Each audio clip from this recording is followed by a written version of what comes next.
అదివో అల్లదివో శ్రీహరివాసము 10,000 శేషుల పడగలమయము.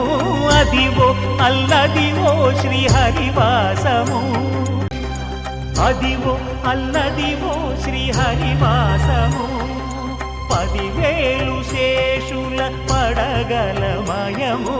అదివో అల్ల. కావేరి కథ మీకోసం. అది నీరెండ సాయంత్రం. తలనిండా పూలు ముడుచుకుని, ముఖానికి పల్చగా పౌడర్ అద్దుకుని, ముసిముసిలు నవ్వులు నవ్వుకుంటూ ట్యాంక్ బండిపై వయ్యారంగా నడిచి వస్తోంది కావేరి. బొడ్డు కిందకు కట్టిన ఇస్త్రీ చీర నాభితో పాటు నడుము వంపు అందాల్ని కనువిందు చేస్తుంటే, లోనెక్ బ్లౌజ్ ఆమె గుండెల నిండుతనాన్ని అరచాటుగా చూపుతూ జనానికి గుండెల్లో గుబులు రేపుతోంది.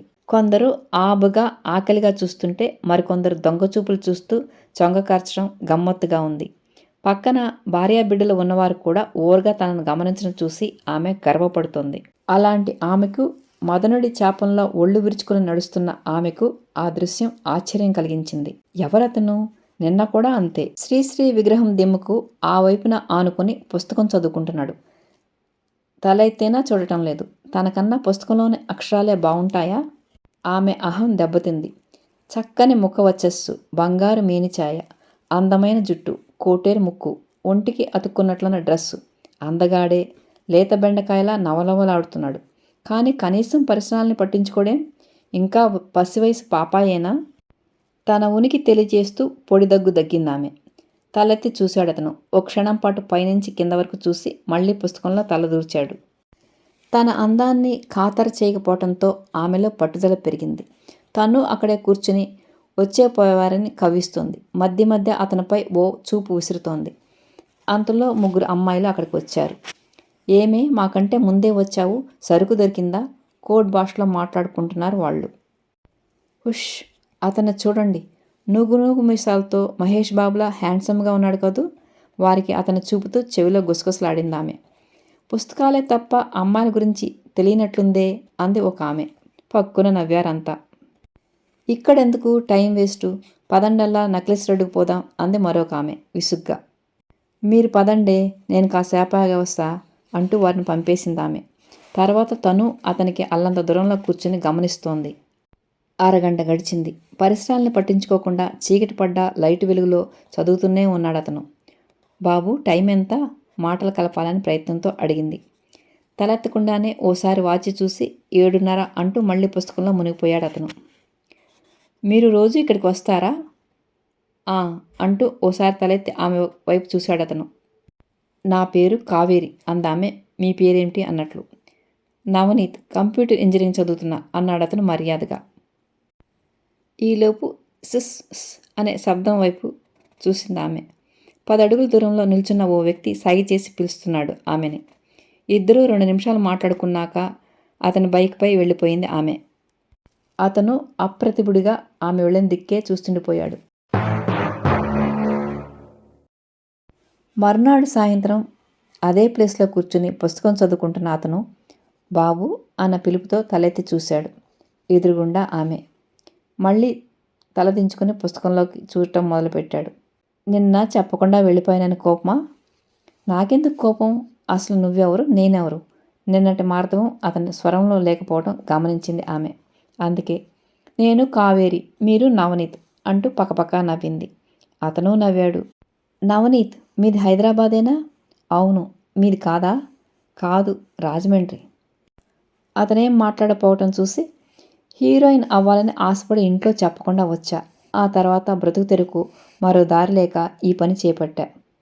ఈసారి అతని మౌనం చూసి, నా మీద కోపమా? అబ్బే, అదేం లేదు. నాన్నగారు ఏం చేస్తారు? సచివాలయంలో సెక్షన్ హెడ్. అమ్మ వాటర్ వర్క్స్లో అకౌంట్స్ ఆఫీసర్. నువ్వింత బాగుంటావు. నాన్న పోలిక, అమ్మ పోలిక. టైం అయింది, వెళ్తాను. చటుక్కని లేచి పుస్తకం చేతిలోకి తీసుకుని ఫుట్పాత్ దిగిపోయాడు అతను. ఈ హఠాత్ పరిణామానికి ఖిన్నురాలైంది కావేరి. తానేమన్నా తప్పు మాట్లాడిందా? బైక్ స్టాండ్ తీస్తున్న నవనీత్ దగ్గరకు పరిగెత్తుకు వెళ్ళి సారీ అంది. అతనేం మాట్లాడలేదు. నవనీత్, కొద్దిగా నన్ను నెక్లెస్ రోడ్లో డ్రాప్ చేస్తావా? సారీ అంటూ అతను బైక్ ముందుకు దూకించాడు. 3వ రోజున వెరీ వెరీ సారీ అనుకుంటూ వచ్చింది ఆమె. పుస్తకం చదువుతున్న అతను తలెత్తి ఎందుకన్నట్లు చూశాడు. నిన్న నేను తప్పుగా మాట్లాడితే సారీ నేనే చెప్పాలి, లిఫ్ట్ అడిగితే కాదన్నందుకు. అయినా నిన్న నువ్వేం తప్పన్నావని? నేనే మేనర్స్ లేకుండా బిహేవ్ చేశాను, సారీ మృదుగా అన్నాడు అతను. విభ్రమంగా చూసింది ఆమె. తనతో మాట్లాడుతున్న అతని చూపులు తన ముఖం మీద నుంచి కిందకు దిగకపోవడం చూసి ఆమె అతని సంస్కారానికి మనసులోనే శతకోటి నమస్కారాలు అర్పించింది. అమ్మ నాన్న ఇద్దరు బాగుంటారు, అయినా నా అందమేం చూసావు? మా చెల్లాయి రాజుని చూస్తే కళ్ళు తిరిగిపోవాల్సిందే. కాలేజీ బ్యూటీ కాంటెస్ట్లో తనే ఫస్టు, క్యాట్వాక్లో తనే ఫస్టు, చదువులో తనే ఫస్టు. నవనీత్ పొంగిపోతూ చెప్తుంటే కావేరి కన్నార్పకుండా అతన్నే చూసింది. మేం మద్రాసు వెళ్తుంటే ఒకసారి ఏమైందంటే అతను ఏదో చెప్పబోతుంటే కావేరి ఫోన్ రింగ్ అయింది. అట్నుంచి ఆమె స్నేహితురాలు, ఏమే ఇంకా ఆ పుస్తకాల దగ్గరే ఉన్నావా? మంచి పార్టీ దొరికింది, 10,000, వెంటనే ఆటోలో మన హోటల్కి వచ్చాయి అంటూ కట్ చేసింది. ఆమె 10,000 అనటం విని నవనీత్ ముఖం అప్పటికే వాడిపోయింది. సారీ నవనీత్, రేపు కలుస్తా అంటూ లేచింది ఆమె. ఎక్కడ దింపాలో చెప్పు, డ్రాప్ చేస్తా లేవబోయాడు అతను. నో థ్యాంక్స్ అంటూ పోతున్న ఆటోను పిలిచి ఎక్కేసింది కావేరి. రోజులు వారాలు గడుస్తున్నాయి. శ్రీశ్రీ గారి సాక్షిగా వాళ్ళ స్నేహం పెరిగింది. బేరం వచ్చేదాకా అతనితో కబురు చెప్తూ కూర్చునేదామె. అతను ఆమె కోసం ఎదురు చూసేవాడు. కానీ రాత్రి 9 అయితే క్షణం కూడా ఉండేవాడు కాదు.